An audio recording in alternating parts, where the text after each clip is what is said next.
कर्नाटक में बासासिमोगा गांव दुनिया भर के सांपों का घर कहा जाता है। इसी गांव में भारत का सबसे खतरनाक जहरीला सांप क्रेट रहता है। क्रेट सांप को साइलेंट किलर भी कहा जाता है क्योंकि इसके दांत इतने बारीक होते हैं कि इसके काटने पर कई बार व्यक्तियों को पता भी नहीं चलता कि उनको सांप ने काट लिया है। परंतु दोस्तों, कहते हैं कि इसके डसने पर एक बार में इतना जहर निकलता है कि 5 दर्जन लोगों की जान जा सकती है। परंतु आजकल एक अनोखी घटना कर्नाटक के इस गांव में सामने आई। दरअसल इस गांव में एक लड़की को चट्टान से गिरते समय बचाने आई एक नागिन। इस नागिन के पीछे का राज सुनकर यहाँ की सरकार तक हैरान है। दोस्तों, इस घटना को सुनने से पहले जो भी शिवजी जी के सच्चे भक्त हैं वे कमेंट बॉक्स में हर हर महादेव जरूर लिखें। दोस्तों, कर्नाटक के सिमोगा गांव में शीतल नाम की एक सुंदर लड़की अपनी सौतेली माँ और 2 जुड़वा सौतेली बहनों के साथ रहती थी। शीतल को जन्म देने के कुछ मिनट बाद ही उसकी माँ गुजर गई थी और जब शीतल 7 साल की हुई तो उसके पिता गुजर गए। शीतल बहुत शांत स्वभाव की लड़की थी और हर किसी की मदद को तैयार रहती। परंतु शीतल की सौतेली माँ और उसकी सौतेली बहनें शीतल को बहुत परेशान किया करते। घर का सारा काम शीतल से ही करवाते। उसे नौकरानी के रूप में रखा जाता। शीतल शिवजी जी की बहुत बड़ी भक्त थी, तो उसका रोज का नियम था कि पास ही के एक मंदिर में वह शिवजी को एक लोटा जल अर्पित कर उनकी पूजा किया करती। दोस्तों, कहते हैं कि जहाँ शिव मंदिर हो वहाँ अक्सर नाग नागिन का आना जाना लगा रहता है, परंतु बहुत कम लोगों को ही इनके दर्शन होते हैं। एक दिन शीतल जब शिव मंदिर जा रही थी तो मंदिर से वापस लौटते समय उसे मंदिर की सीढ़ियों में एक सांप उसकी ओर फन फैलाए दिखा। शीतल ने सांप को देखकर तुरंत प्रणाम किया, लेकिन उसके पास सांप को चढ़ाने के लिए कुछ भी नहीं था, परंतु हाथ में लोटे में थोड़ा सा पानी रखा था। उसने रोते हुए उस सांप से कहा, प्रभु, मैंने सुना है कि सांपों को दूध अर्पित किया जाता है, परंतु मैं अभागी ऐसा नहीं कर सकती। मेरे पास इस पानी के सिवाय कुछ भी अर्पित करने को नहीं। ऐसा कहकर उसने उस लोटे के जल को उस सांप को दिया और चमत्कार यूं सांप ने शीतल के दिए हुए उस लोटे के पानी को पी लिया।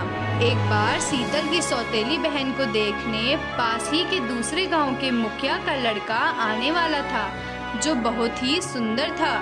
उस दिन शीतल की सौतेली माँ ने उसे मंदिर जाने से मना कर दिया। वह शीतल को बोली, आज तुम्हें ढेर सारे स्वादिष्ट पकवान बनाने हैं, पहले घर की अच्छी तरह से सफाई कर लो और हाँ, ध्यान रखना, गलती से भी मेहमानों के सामने अपना बेकार सा चेहरा लेकर मत आ जाना। बेचारी शीतल मंदिर नहीं जाने के कारण बहुत ही दुखी थी, परंतु उसकी सौतेली माँ ने जैसा कहा उसने ठीक वैसा ही किया।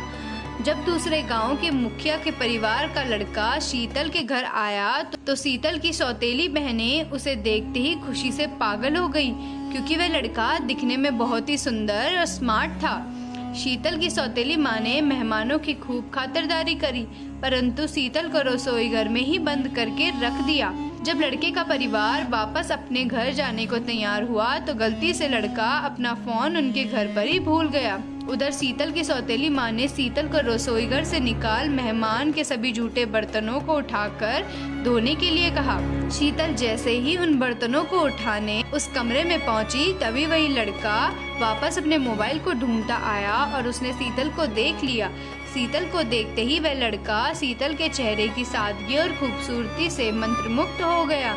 शीतल तुरंत उसे देखकर वापस रसोई घर की तरफ भागी, तो वह लड़का भी उसके पीछा करते हुए रसोई घर की तरफ बढ़ा, परंतु उस बीच में ही शीतल की सौतेली माँ ने रोक लिया और कहा कि वह तो घर की नौकरानी है, तुम क्यों उसके पीछे जा रहे हो। तो लड़के ने बताया कि उसे लड़की से प्यार हो गया है और शादी करूंगा तो सिर्फ उसी लड़की से करूंगा। इतना कहने के बाद वह अपने माँ बाप के साथ उस दिन वहाँ से निकल गया। परंतु इधर शीतल की सौतेली माँ और शीतल की दोनों बहनें काफी गुस्से में थी। शीतल की सौतेली माँ हर हाल में यह चाहती थी कि वह लड़का उसकी दोनों बेटियों में से किसी एक से शादी कर ले। इसके लिए वह कुछ भी करने को तैयार थी, यहाँ तक कि शीतल को मारने को भी तैयार थी। ठीक अगली सुबह शीतल की सौतेली माँ का व्यवहार शीतल के लिए अचानक बदल गया। उस दिन वह शीतल को बुलाकर बोली, तुम घर का कितना काम करती हो, एक दिन भी तुम्हें आराम नहीं। तो आज मैंने सोचा है कि तुम्हें कहीं घूमने ले चलती हूँ। जल्दी से नाश्ता बनाओ, फिर हम सब घूमने चलेंगे। अपनी सौतेली माँ के मुंह से उन प्यार भरे शब्दों को सुन शीतल बहुत ही खुश थी। उसने जल्दी जल्दी घर का सारा काम निपटाया और फिर अपनी सौतेली माँ और जुड़वा बहनों के साथ वह नज़दीकी पहाड़ी इलाके में घूमने को चल दी। परंतु वह काफ़ी ऊंचाई वाली जगह पर थी। शीतल की सौतेली माँ एक बहुत ही ऊंचे चट्टान के पास पहुंच शीतल को अलग से अपने साथ ले गई और उन दोनों बेटियों को बीच रास्ते में ही रुकने को कहा। एक ऐसी चट्टान जहां से ठीक नीचे बहुत गहरी खाई थी, वहां शीतल को ले जाकर शीतल की सौतेली माँ ने अचानक पीछे से शीतल को धक्का दे दिया और अपनी बेटियों के पास जाकर रोने का नाटक करते हुए बोली कि तुम्हारी बहन शीतल अब नहीं रही। पता नहीं कैसे वे चट्टान से फिसल कर खाई में गिर गई। और अगले दिन ठीक यही झूठी कहानी उसने उस लड़के और उसके परिवार वालों को भी बता दी।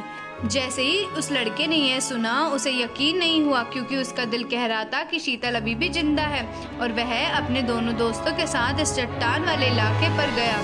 उधर उस दिन जब शीतल की सौतेली माँ ने उस चट्टान से उसे धक्का दिया तो गिरते समय शीतल को वह नागिन ने बचा लिया।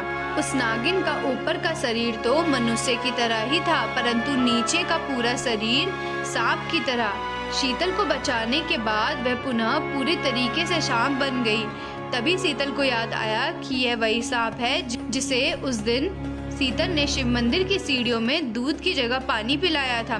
शीतल को बचाकर कुछ देर बाद सांप वहाँ से चला गया। शीतल अपनी सौतेली माँ के इन हरकतों से बहुत दुखी हुई और अब उसके पास कहीं जाने का ठिकाना भी नहीं था। तभी एक बुढ़िया शीतल के पास आई और बोली, बेटा रात होने वाली है, तुम्हारा जंगल में इस तरह रहना ठीक नहीं। चलो आज रात मेरी कुटिया में गुजार लो। और उसे अपने साथ ले गई। शीतल के पैरों पर चोट आई थी। उस बुढ़िया ने शीतल की चोट पर दवा लगाई और उसे खिलाकर सुला दिया।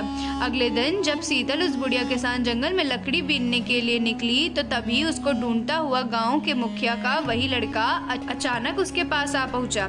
शीतल को देखते ही उसकी खुशी का ठिकाना न रहा।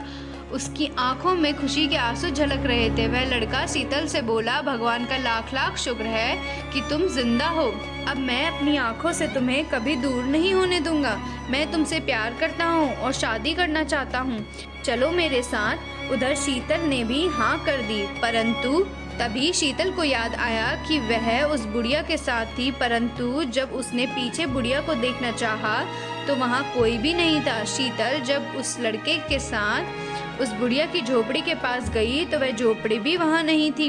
शीतल समझ गई कि यह जरूर वही नागिन थी जिसने उसे चट्टान से गिरने से बचाया था और फिर बुढ़िया बनकर उसे झोपड़ी में शरण दी।